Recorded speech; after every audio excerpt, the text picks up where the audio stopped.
This is how to find the domain and range, intercepts, and any symmetry for any given graph of a function. In this particular case, we're looking at number 6. So you have this graph that kind of looks like, I don't know, butterfly or maybe some kind of weird cone looking thing.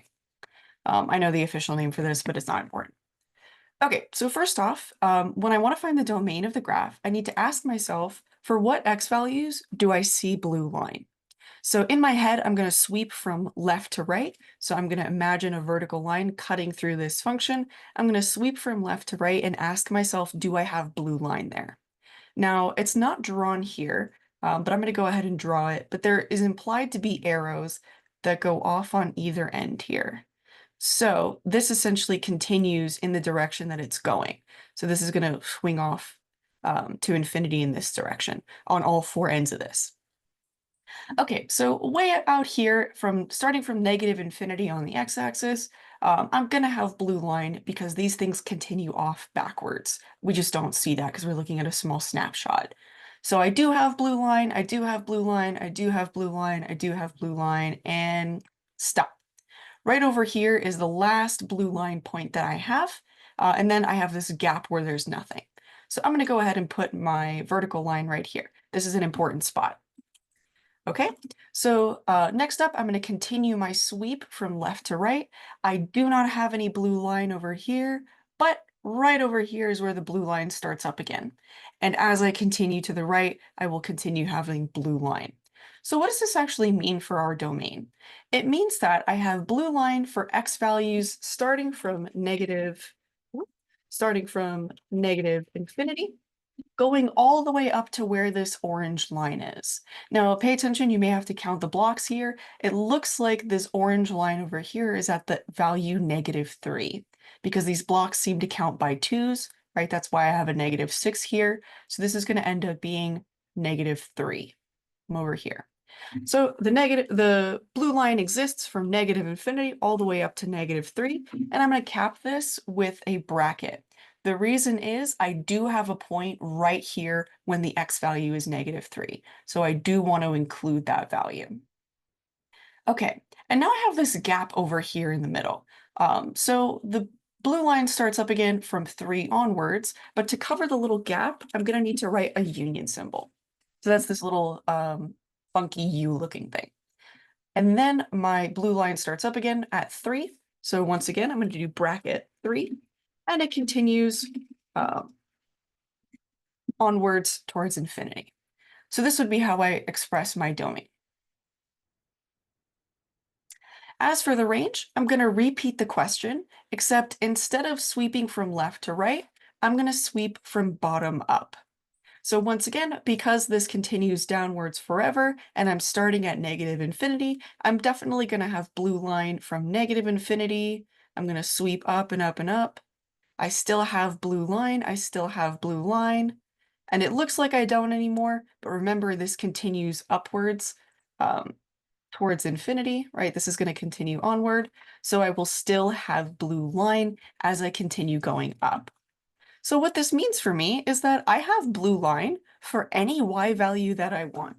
So my range is going to be all real numbers. Any y value I want, I'm going to be able to get. Okay, so intercepts, it is asking me, does this blue line cross the x-axis or y-axis anywhere? Intercept in general kind of refers to both. So, oopsie, let's not do that. I'm going to highlight this in red. So my y-axis is over here, and clearly the blue line doesn't cross this anywhere. However, it does cross the x-axis. It crosses it in these two spots. Here's this one point, and here's this other point. So typically we want to write the intercepts as coordinates. So I'm going to put in my x value, and then I'm going to put out my y value. So it looks like my x value is going to be -3 for one of them. I'll write this equation. So -3 is the x value for this guy, and my y value is 0. I'm not going up or down. It's right along the axis. So there's one of them. And then my other one is going to be this guy, which is right over here. This time my x value is 3, and just like before, my y value is 0. Okay. Now I want to look at symmetry with respect to axes or the origin.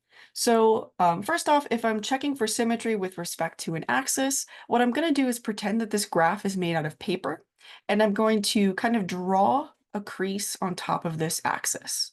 So imagine that. So I'm going to highlight my x-axis here. I'm going to check the x-axis first.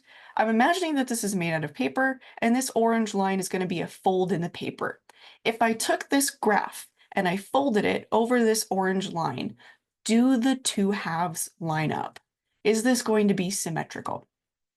So real quick, just to highlight that, if I folded the paper down, this part of the graph is going to get folded down to be on top of this part of the graph.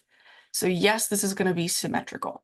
The other side does the same thing. And if you wanted to fold this up instead, I would have this part of the graph being folded up to line onto this part of the graph. So either way, this is going to be symmetrical with respect to the x-axis.